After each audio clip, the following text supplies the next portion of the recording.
All, my name is वंदना शर्मा। हमने कल के लेक्चर फर्स्ट के अंदर देखा था बैक्टीरिया का क्लासिफिकेशन। तो हमने वो फ्लैजिला के बेस पे किया था, पर आज अपन डिस्कस करने जा रहे हैं बैक्टीरिया का ही classification, but shape and size के बेस पर क्लासिफिकेशन पढ़ने जा रहे हैं अपन बैक्टीरिया का, जो हर साल हर बार एग्जाम के अंदर पूछा जाता है। तो पहला देखते हैं रोड शेप बैक्टीरिया।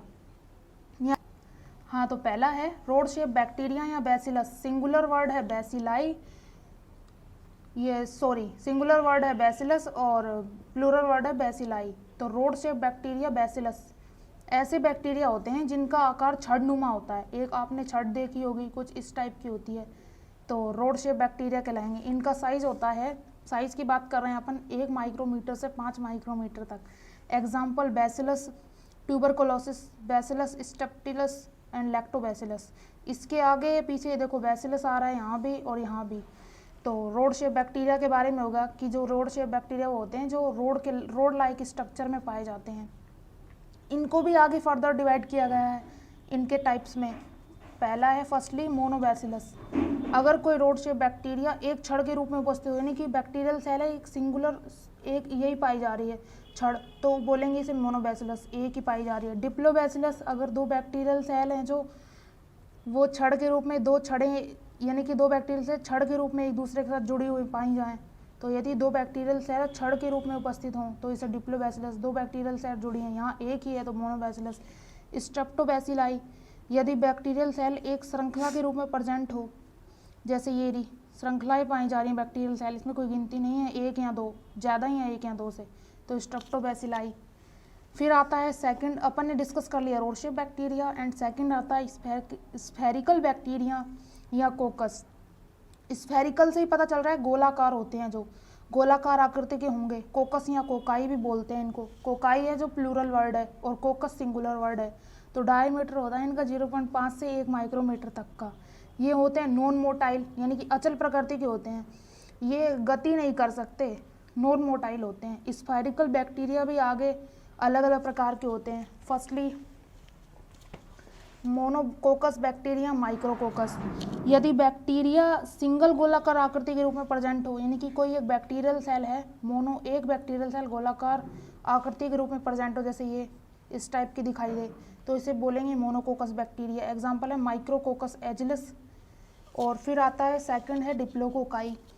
यदि 2 गोलाकार बैक्टीरियल सेल युग्म के रूप में प्रेजेंट हो, यानी कि 2 बैक्टीरियल सेल होने चाहिए और वो युग्म के रूप में पाए जाएं, यानी कि 2 जोड़े के रूप में पाए जाएं, तो होंगी डिप्लोकोकाई। फिर आता है स्टेफाइलोकोकाई। स्टेफाइलोकोकाई का वो है कि जो बैक्टीरियल सेल जो हैं अंगूर के गुच्छों के रूप में प्रेजेंट होती हैं, आपको इस तरह से दिखाई देते हैं ना अंगूर के गुच्छे, उस तरह से, तो एग्जाम्पल है स्टेफाइलोकोकस। फिर आता है स्ट्रेप्टोकोकाई।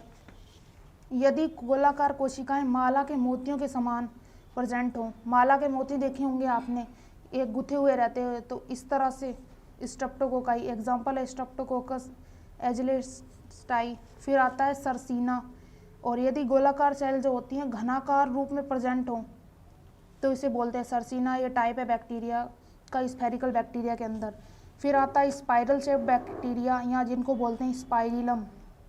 ऐसे बैक्टीरिया जिनकी आकृति हो स्पाइरल या कुंडलित हेलिकल टाइप की, वो होते हैं स्पाइरल शेप बैक्टीरिया। एग्जाम्पल है स्पाइरिलम वोल्यूंटियस। फिर आता है विब्रियो या कोमा शेप्ड बैक्टीरिया। अपन इसको कोमा शेप्ड क्यों बोल रहे हैं, क्योंकि जो विब्रियो जो होता है ये एक बैक्टीरिया का एग्जाम्पल है। विब्रियो कोलेरी जो हैजे का वो होता है रोगजनक, तो उसकी आकृति कोमा के साइज़ की होती है। आपने देखा होगा यूँ होता है कोमा, तो इसकी भी शेप कैसी होती है कोमा के साइज़ की, तो इसलिए इसको बोल रहे हैं विब्रियो या कोमा शेप्ड बैक्टीरिया। ऐसे बैक्टीरिया जिनकी आकृति कोमा के समान होती है, ये देखिए आकृति, एग्जाम्पल है विब्रियो कोलेरी। इसका साइज होता है 1 से 5 माइक्रोमीटर लेंथ। फिर आता है फिलामेंटस बैक्टीरिया। ऐसा बैक्टीरिया जिनकी आकृति तंतु के समान हो, फिलामेंट यानी कि तंतु प्रेजेंट होता है, तंतु के समान होती है फिलामेंटस। स्टाक्ड बैक्टीरिया, ऐसे बैक्टीरिया जिनमें स्टाक या कोई व्रंत पाया जाए, स्टाक्ड बैक्टीरिया कहलाते हैं। फिर आता है एक्टिनोमाइसीटीज। हाँ तो देखिए एक्टिनोमाइसीटीज ऐसे बैक्टीरिया जो तंतु की होने के साथ साथ में शाखित भी होते हैं, यानी कि तंतु के समान हैं। ये देखो अगर इसको यहाँ तक कर दिया जाए अपन तो तंतु के समान दिखाई देंगे, पर इसमें यहाँ ब्रांच्ड भी ब्रांचेस शाखाएं भी पाई जाती हैं, यानी कि यूँ बोल सकते हैं कि ऐसे बैक्टीरिया जो तंतु की होने के साथ साथ में कैसे होंगे, ब्रांच्ड होंगे। दृढ़ या रिजिड टाइप की होगी, रिजिड बोलते हैं दृढ़। एंड लास्ट आता है माइकोप्लाज्मा। माइकोप्लाज्मा आपने नाम सुना होगा, ये बैक्टीरिया के अंदर वो अपवाद है। ऐसा क्यों है? क्योंकि इसमें बैक्टीरिया के अंदर सेल वॉल पाई जाती है जो मोस्टली पेप्टाइडोग्लाइकन की बनी हुई होती है, लेकिन जो ये बैक्टीरिया होता है माइकोप्लाज्मा, इसके अंदर सेल वॉल एब्सेंट होती है और ये इरेगुलर शेप्ड का होता है, गोलाकार या ओवल शेप्ड का बैक्टीरिया। तो आज अपन ने डिस्कस किया है बैक्टीरिया के बारे में, किसके बेस पर? शेप एंड साइज के बेस पर क्लासिफिकेशन डिस्कस किया है, जो अपन ने 8 टाइप के बारे में पढ़ा है। आशा करती हूँ आपको ये वीडियो अच्छी लगी होगी, पसंद आई होगी। अगर अच्छी लगी हो तो please like, share and subscribe करना ना भूलें।